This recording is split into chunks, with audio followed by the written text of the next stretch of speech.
Hello समस्त को जय जगन्नाथ। बाहर सुटिंग संध्या है। ए वीडियोटी मु कहीं करुच्ची वीडियोटी को आपण एंड पर्यंत देखिले जानी परिबे। मु हुए तो ब्लॉग पकई नथिली, सब शॉर्ट्स पकाए। एटा किंतु ब्लॉग पकेली आपण मानक पाई पकोची देखिबे।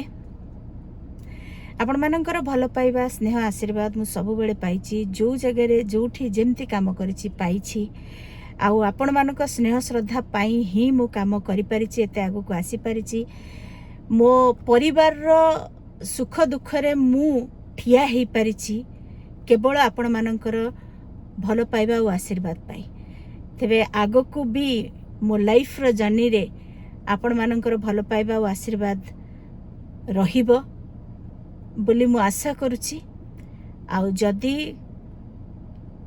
कौनसी चरित्र अभिनय कला बेले आपण को मन को मु कष्ट देई थाए ताहले मते आपण मानक बड़ गुण रे मते क्षमा करिवे। बाकी बाकी अधिका किछि कहबेनी। चलंतु वीडियोटी को शेष पर्यंत देखंतु, ताहले बुझी पारिबे वीडियोटी को मु काहे की बनेली। Thank you. कौन कहबे आपण माने धारावाहिकटी को देखिले, एते भल पाइबा देले। आमे 1000 एपिसोड कंप्लीट भी कलु। 1000 करी आपण हां एबे कंप्लीट करी के हमें तोटे आसिलु ना। केवल आपण माने को भल पाइबा। प्रथम दिन मुहूर्तरू आज पर्यंत आपण संगे अछंती, एमती संगे थिबे।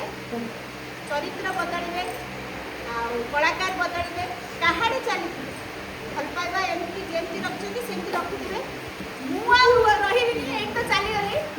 मो जोठी भी रहिबी आपण माने को भल पाइबा निश्चय खोजिबे। आपण मानकर साथ आशीर्वाद स्नेह निश्चय खोजिबी।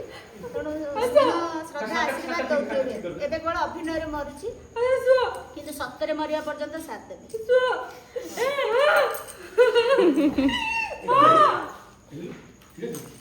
शक्ति देवा बस रेडी। हां ओके मुझे क्या कुछ मोबाइल बोल बोल टिक आगु बोले अब मुझे बस मरिया पई भी बाट माने लाइट फाइट लेगी मरुची। अपनी टोचम ठीक है ना। अपनी टोचम के सुना मरा बेले भी सुंदर देखा जीवा दरकार। हां ठीक। मल्ला बेले भी फुल्ला रहइबो मुंड रे। रोल दीदू मजे तो रोल एक्शन।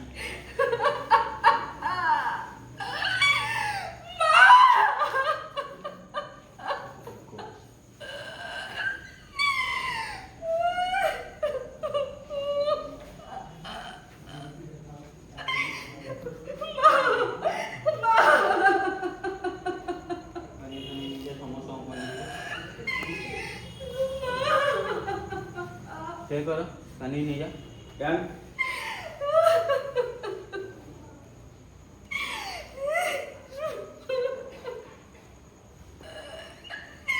ओके अपा स्माइल आगे खोल के स्माइल अपा। हां ओके कट बंची थिले हेई न थांदा आ कोथरे ओटे बाहर न थांती जानी कि मते मारी देलो। तोरी पाई तो पाई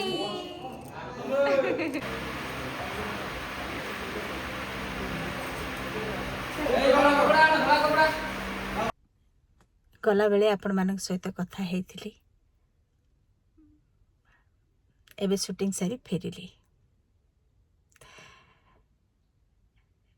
कहबा को गले कर्मक्षेत्रटा भी गोटे परिवार हो जाए। आ जोठी आमे 3 वर्ष 4 वर्ष लगातार काम करिथाउ, मान मतांतर हेई थाए, मान अभिमान हेई थाए। केतेबेले रागी थाउ, गाली करि थाउ, केतेबेले खुशी हेई थाउ, हसी थाउ।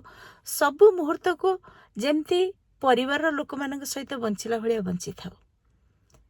ତ ଗୋଟେ ଜର୍ଣ୍ଣି ଆରମ୍ଭ ହେଇଥିଲା ତୋରି ପାଇଁ ତୋ ପାଇଁ ଧାରାବାହିକ ମାଧ୍ୟମରେ।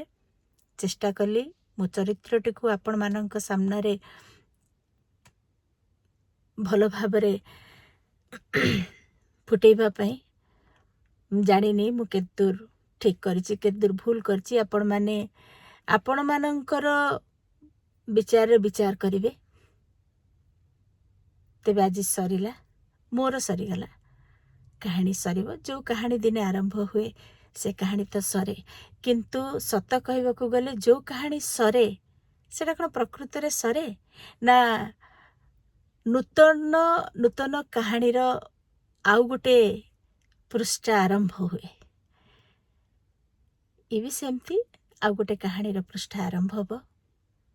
ନୂଆ କଳାକାର ରହିବେ, ନୂଆ ଚରିତ୍ରମାନେ ରହିବେ, ଆପଣମାନଙ୍କୁ ହସେଇବେ, ରଗେଇବେ, କନ୍ଦେଇବେ, ଆପଣମାନେ ଦେଖିବେ। ତେବେ ମୋ ସହିତ ସବୁବେଳେ ଏମିତି ଯୋଡ଼ି ହେଇକି ରହିବେ ବୋଲି ମୋର ଆଶା ଆଉ ବିଶ୍ୱାସ। ତେଣିକି ମୁଁ ଛୋଟ ପର୍ଦ୍ଦାରେ ରୁହେ, ବଡ଼ ପର୍ଦ୍ଦାରେ ରୁହେ, କି ଆପଣମାନଙ୍କର ଏଇ ହାତ ମୁଠାରେ ଥିବା ଅତି କୁନି ପର୍ଦ୍ଦାରେ ରୁହେ, ଆପଣମାନଙ୍କର ସାଥ ମୁଁ ସବୁବେଳେ ଖୋଜିଛି, ଖୋଜିବି, ମୃତ୍ୟୁ ପର୍ଯ୍ୟନ୍ତ ଖୋଜିବି। କାହିଁକି ନା ଆପଣମାନଙ୍କୁ ମୁଁ ମୋ ପରିବାର ବୋଲି ଭାବିଛି। ତେବେ ପୁଣି ଦେଖାହେବ। ଆଜି ଆଉ ମୁଁ ଅଧିକା କିଛି କହିଲେ ହୁଏତ ଟିକେ ଇମୋସନାଲ୍ ହେଇଯିବି। ରହୁଛି ଆପଣମାନଙ୍କ ସହିତ ପୁଣି ଗୋଟେ ନୂଆ ଭିଡ଼ିଓରେ ଦେଖାହେବ। ଜୟ ଜଗନ୍ନାଥ।